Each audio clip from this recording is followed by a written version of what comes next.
Hello friends, தூதுவளை soup எப்படி செய்யுதுன்னு பார்க்கலாமா? அதுக்கு தேவையான பொருள், நான் ஒரு பிடி தூதுவளை கீரை எடுத்திருக்கேன். நல்லா கழுவிக்கங்க. கழுவிட்டு கடாயில் ஒரு ஸ்பூன் நல்லெண்ணெய் ஊற்றிக்கிட்டு இந்த தூதுவளை கீரை, சோம்பு ஒரு 10 சோம்பு போட்டு பச்சை வாசனை போகிற அளவுக்கு நல்லா வதக்கிக்கோங்க. வதக்கிட்டு நல்லா ஆற விட்டு மிக்ஸி ஜாரில் அரை டம்ளர் தண்ணி ஊற்றி நல்லா பேஸ்ட்டாக அரைச்சிக்கோங்க. அரைச்சிட்டு ஒரு சட்டி வச்சு ஒரு ஸ்பூனு எண்ணெய் ஊற்றி அரை வெங்காயம் இஞ்சி பூண்டு பேஸ்ட்டு 1/4 ஸ்பூன் போட்டு நல்லா வதக்கிக்கோங்க. உப்பு தேவையான அளவு போட்டு வதக்கிட்டு இந்த அரைச்சி வச்சிருந்த தூதுவளையும் போட்டு 2 டம்ளர் தண்ணி ஊற்றிக்கோங்க. ஊற்றி நல்லா கலந்து விட்டுக்கோங்க.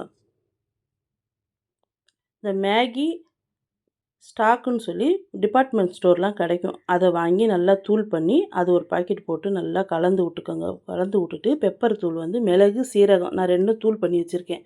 அது 1/2 ஸ்பூன் போட்டு நல்லா கலந்து விட்டுருக்கோங்க. கலந்து விட்டுட்டு கார்ன்ஃப்ளவர் மாவு 1 ஸ்பூன் போட்டு 1/4 டம்ளர் தண்ணி ஊற்றி அதையும் நல்லா கட்டி இல்லாமல் கரைச்சிக்கணும்.